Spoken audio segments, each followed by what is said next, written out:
a quien saludo. Juan, buenas tardes. Hola, ¿qué tal, Julio? Qué gusto de saludarte una vez más. Así es, igualmente, Juan. Gracias.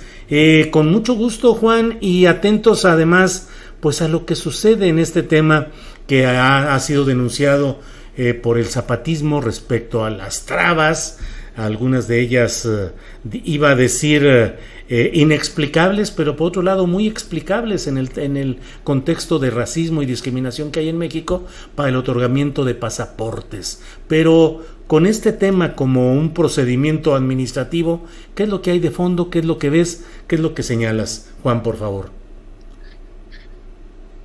Sí, yo creo que señalas muy bien el tema y su hondura, Julio.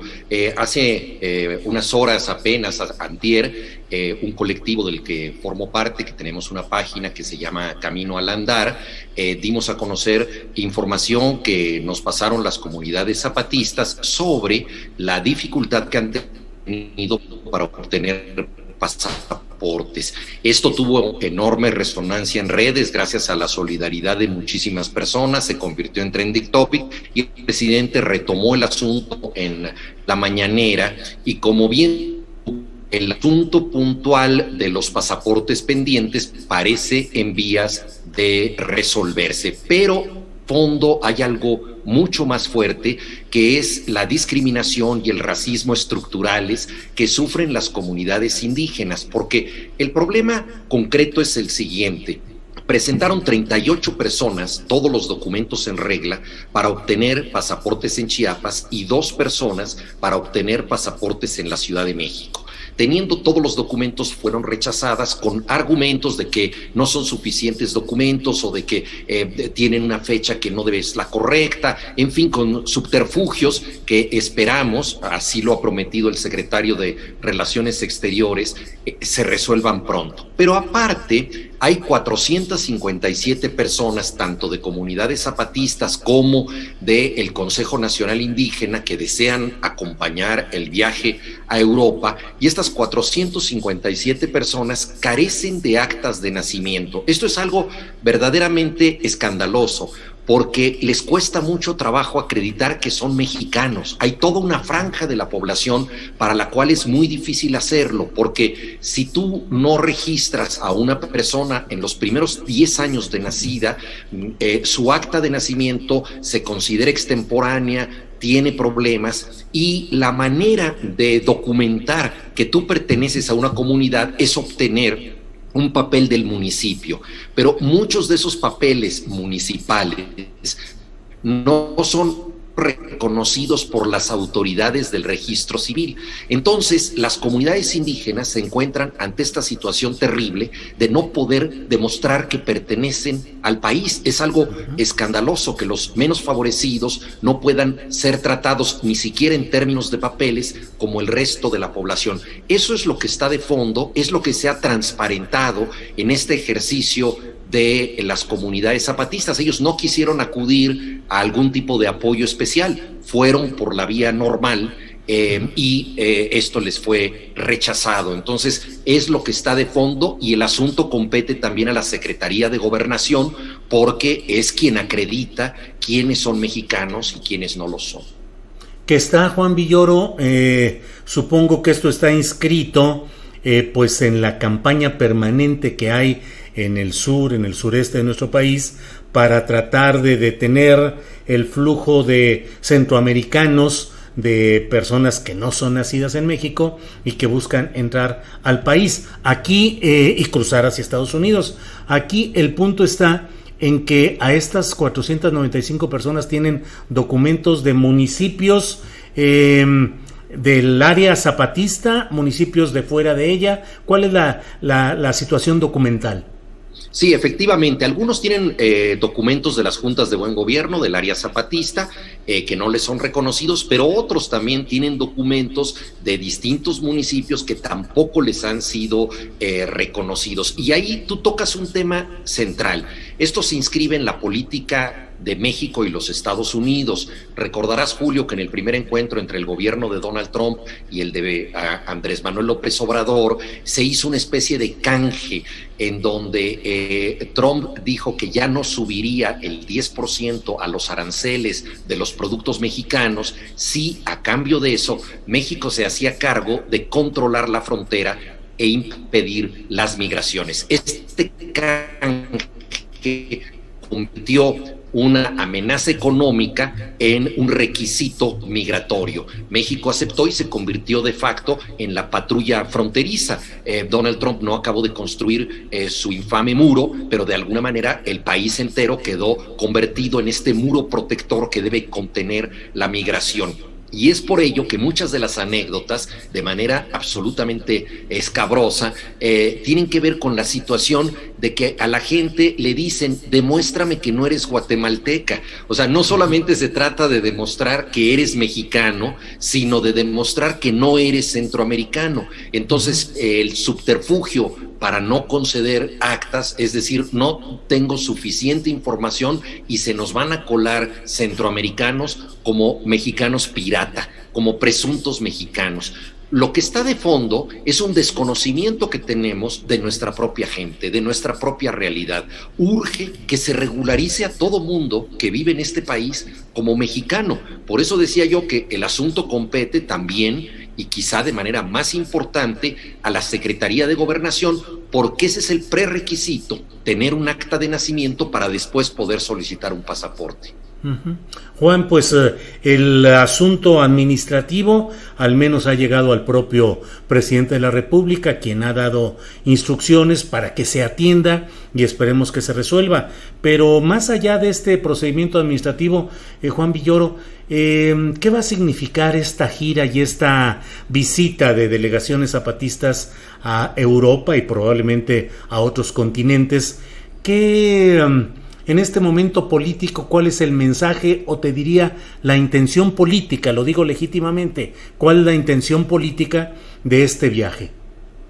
Sí, bueno, antes que nada quisiera comentar al hilo de lo que decías tú, que es muy importante entender que evidentemente no es una política de Estado la de negar los pasaportes. Esto es parte de un problema estructural que viene desde mucho tiempo atrás y es muy bueno que se estén dando pasos para solucionar puntualmente este asunto, pero hay que hacer un cambio estructural. Se necesita ahora sí una política de Estado que sea incluyente y que evite que esto sea posible en otros casos, porque no se trata solo de favorecer a un grupo que ahora ha tenido un eco importante en los medios, sino de cambiar una situación injusta, discriminatoria que existe en el país. Y la gira por la vida de los zapatistas se inscribe un poco en esto, es decir, en cómo se pueden establecer vínculos y redes entre los grupos más desfavorecidos, pueblos originarios, grupos que han estado operando un tanto en los márgenes de la sociedad, pero que son esenciales para preservar la vida en el planeta. Estamos ante un momento urgente. La propia ONU ha dicho que si las cosas siguen tal y como están en 2040, la vida humana en el planeta será inviable, al menos la vida tal y como la conocemos. Entonces es un momento urgente para entrar en sintonía con distintos grupos que claman por mantener un desarrollo equilibrado, es decir, un desarrollo opuesto a los megaproyectos extractivistas, opuesto a la extracción inmoderada de la naturaleza. Entonces, los zapatistas, desde que comenzaron su andadura, se han convertido en símbolo, en ejemplo y en motivación para muchos grupos en Europa. Por ejemplo, la comunidad Sami del norte de Europa, algunos de ellos estuvieron en Chiapas, y ahora ellos están luchando ahí contra un tren que recorre la parte norte de Europa y va hacia el Ártico. Lo mismo grupos franceses que lograron impedir que se construyera el tercer aeropuerto más grande en Francia por cuestiones ecológicas. Entonces, la idea es establecer redes internacionales para tratar de solucionar problemas globales que nos competen a todos. Muchas veces se piensa que los indígenas claman por algo que los beneficia a ellos y solo a ellos, es decir, como tener una reserva en donde puedan estar a gusto. No, se trata de entender que ellos tienen mucho que decir para las soluciones de conjunto. ¿Cómo podemos tener nosotros comida sana en las grandes ciudades si no hay alguien que impida que tengan fertilizantes y pesticidas todos estos productos? Es una cadena virtuosa que empieza desde abajo, pero si dejamos que esto lo hagan los consorcios internacionales que aplican en México métodos de producción que están prohibidos en sus países y no tenemos gente que verdaderamente cuide la tierra, se haga cargo de ella, pues evidentemente sucederá lo que está pasando. Tendremos alimentos contaminados, aumentará el cáncer, que es una enfermedad del desarrollismo, etcétera. Entonces, se trata pues de entrar en sintonía con el mundo para encontrar problemas globales para un planeta que ya no puede tener respuestas individuales. Lo hemos visto con la pandemia. Estamos interconectados y en esa medida somos contagiosos, pero no estamos unidos y solo puede haber una respuesta cuando estemos unidos. Me gusta recordar que la palabra inmunidad y la palabra comunidad tienen algo en común, que es la partícula latina munus. El inmune es el que no paga tributo, que es lo que quiere decir munus. No paga tributo. En cambio, la comunidad paga el tributo entre todos. Tenemos que crear nuevas comunidades organizadas desde abajo y ese es el objetivo de los zapatistas. No es nada revanchista en el sentido de decir hace 500 años cayó Tenochtitlan. No, es una discusión en la diferencia para lograr acuerdos comunes con gente que quiere la salvación colectiva de este planeta que hemos puesto en entredicho. Juan, agradeciéndote la oportunidad de tener esta información y estas reflexiones, y a reserva de lo que tú quieras agregar, yo cerraría preguntándote algo que algunas opiniones vierten, sobre todo en las redes sociales. Esta gira zapatista es una forma de sensibilización mediática y política internacional para que el zapatismo en México emprenda con más vigor la resistencia a proyectos específicos como el Tren Maya, como el corredor transísmico. ¿De eso se trata, Juan? Sí, se trata de reforzar esas redes para una causa común. Yo participé desde la asociación civil que postuló a Marichuy Patricio como candidata independiente a la presidencia. Sabemos que no pudo llegar a la boleta, pero lo más importante de esa campaña, Julio, fue que logró articular a grupos indígenas que nunca se habían reunido y que tienen una agenda muy parecida, porque unos luchan contra las mineras canadienses que hacen minería a cielo abierto, contaminando los ríos, otros contra las empresas chinas que cultivan